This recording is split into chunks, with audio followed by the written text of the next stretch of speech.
Berada di gugusan Kepulauan Sunda Kecil atau Nusa Tenggara, pulau ini memiliki luas 5.435 km persegi. Dalam daftar pulau di dunia berdasarkan luasnya, Lombok ternyata menempati peringkat 108 dan terbagi menjadi 4 kabupaten dan 1 kota Mataram. Dengan jumlah penduduk 3.166.685 jiwa, suku Sasak menjadi mayoritas di pulau ini. Sementara itu, pekerjaan penduduk di pulau ini sebagian besar adalah petani, pekerja industri, jasa, perdagangan, dan konstruksi.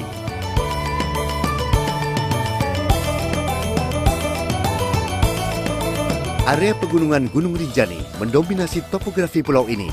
Di ketinggian 3.726 meter di atas permukaan laut, gunung ini menjadi sumber air bersih bagi masyarakat dan juga kaya akan potensi hutan tropis.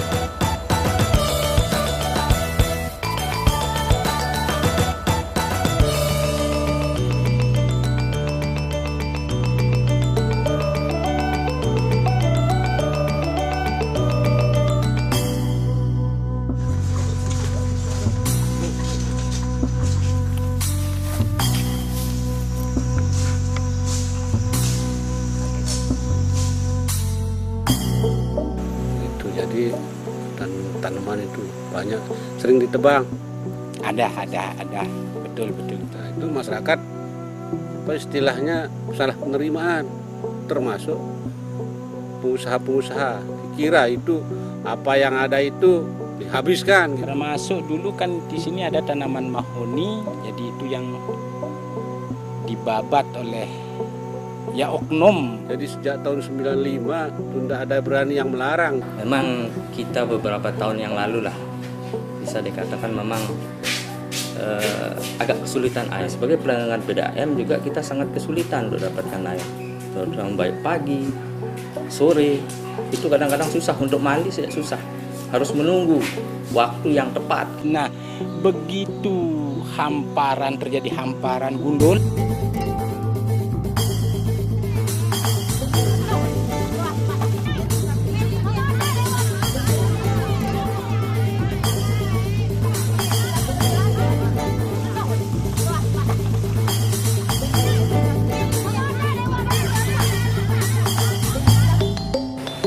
Dalam satu dasawarsa terakhir telah terjadi krisis air di Pulau Lombok. Penyebabnya adalah bahwa kerusakan laju degradasi hutan Rinjani yang sangat tinggi.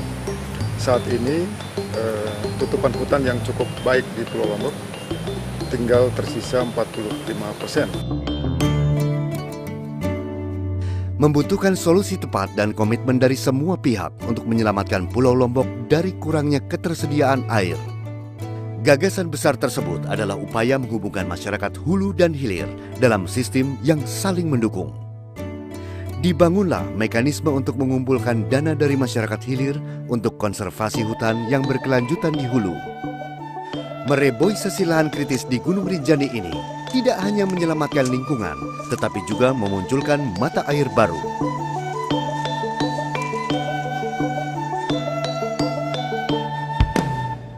Seluruh pelanggan air, baik pribadi maupun perusahaan, sepakat untuk membayar setiap bulan. Pengumpulan iuran tersebut menjadi tanggung jawab asosiasi pelanggan dan kemudian diserahkan kepada Badan Kelola Dana Konservasi. Dana tersebut kemudian diperuntukkan bagi pelaksanaan konservasi hutan di Gunung Rinjani di bawah pengawasan Badan Kelola Dana Konservasi. Selain untuk konservasi hutan, dana yang terkumpul ini juga dimanfaatkan untuk menguatkan perekonomian masyarakat di daerah hilir.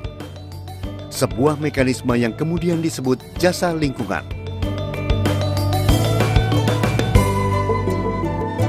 Pemerintah daerah Lombok Barat melihat betapa pentingnya kelestarian lingkungan itu dilakukan.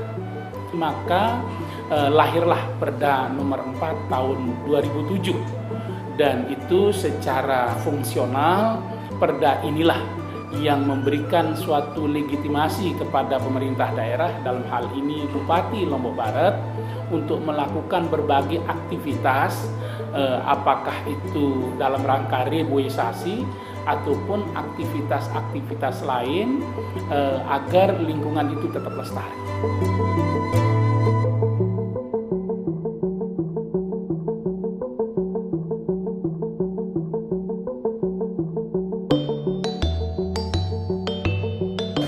jasa lingkungan ini dipungut dari masyarakat, dari pelanggan PDAM. Selanjutnya dana itu dikumpulkan, diserahkan di store ke kas daerah, dan implementasi dari jasa lingkungan ini oleh Dinas Kehutanan membentuk institusi multi pihak yang mengeksekusi anggaran untuk kesejahteraan masyarakat sekitar sumber. Bukti yang dibayarkan bahwa setiap selesai pembayaran rekening udah include di dalamnya, karena pembayaran jasa lingkungan ini adalah include dalam rekening. Sejak Desember 2009, terjalin kerjasama antara pemerintah daerah dan PDAM Menang Mataram dalam hal implementasi pembayaran jasa lingkungan oleh pelanggan air PDAM.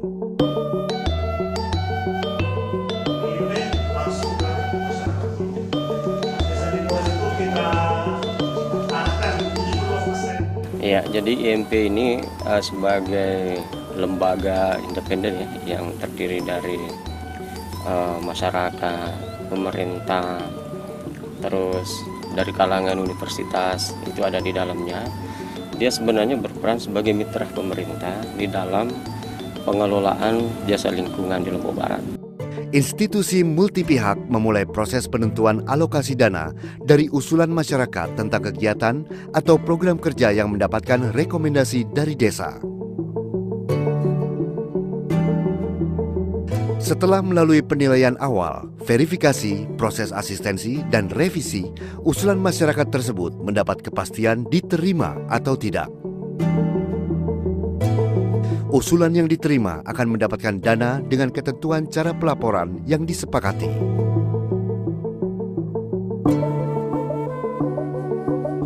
Jadi yang pertama, kita lakukan pendekatan-pendekatan kepada masyarakat melalui banyak hal, baik itu kegiatan-kegiatan sosial maupun pertemuan-pertemuan maupun kegiatan-kegiatan keagamaan.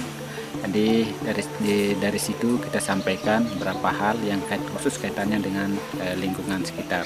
Yaitu bagaimana kita memelihara alam, bagaimana kita menjaga alam, dan bagaimana kita memanfaatkan untuk kemaslahatan kita sendiri.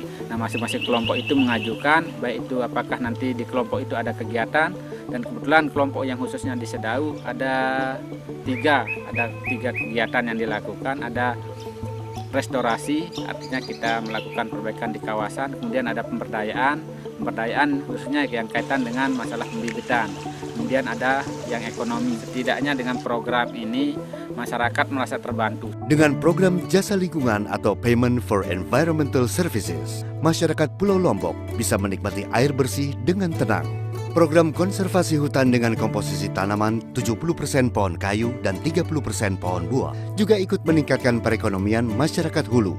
Sejalan dengan waktu, penerimaan dana jasa lingkungan semakin meningkat dari berbagai kalangan, rumah tangga, swasta, dan institusi yang ada di Pulau Lombok. Ya, kalau ini dikembangkan Payment Environmental Services ya sebagai satu sistem inovasi di bidang keuangan, ini akan mendorong pembangunan hutan secara sukarela. Ini sebagai good cause, satu regulasi yang memfasilitasi sistem inovasi ini. Karena langsung rakyat, orang miskin yang memang butuh cash money, dia nggak akan lagi ke hutan. Dia tahu bahwa hutan memberikan jasa lingkungan yang nyata dan ada pasarnya. Kita ingin membangun ini lebih banyak lagi. Harapan saya kayak WWF ini mendorong ya. Ini kan saya katakan sesuatu yang baru mulai tahun 2002. Cepat didorong. Ini akan membuat hutan-hutan kita tumbuh berdasarkan kesukarelaan dan masyarakat tahu kan ada manfaat langsung. Dengan adanya sertifikasi jasa lingkungan ini, maka akan terbangun suatu framework, metodologi, dan juga proses verifikasi yang baku. Sehingga kesulitan ataupun jangka waktu yang dibutuhkan terjadinya transaksi antara penjual jasa lingkungan dengan pembeli akan menjadi semakin pendek. Di dalam program ini kita akan menguji cobakan di 3 lokasi, di Kalimantan Barat, Kalimantan Timur, dan Lombok. Mudah-mudahan ini akan menjadi sertifikasi jasa lingkungan FSC yang pertama di dunia. Jasa lingkungan bagus. Jasa lingkungan oke. Jasa jasa lingkungan oke. Beberapa permasalahan masih menjadi fokus perhatian dalam program ini, seperti mengatasi problema ketika pohon kayu telah tinggi dan legalisasi pembagian area pengolahan hutan. Masyarakat Lombok telah merespon program jasa lingkungan ini dengan baik, tetapi terus berproses untuk mencapai kesejahteraan semua pihak dan tetap mempertahankan ketersediaan air. Kini Lombok terus berkembang dengan jasa lingkungan dan kerjasama seluruh pihak. Lombok akan lebih baik, berimbang antara alam dan manusia, hasil bumi dan pendapatannya, serta masa depan lebih cerah. Lombok berawal dari air, berkembang di segala bidang.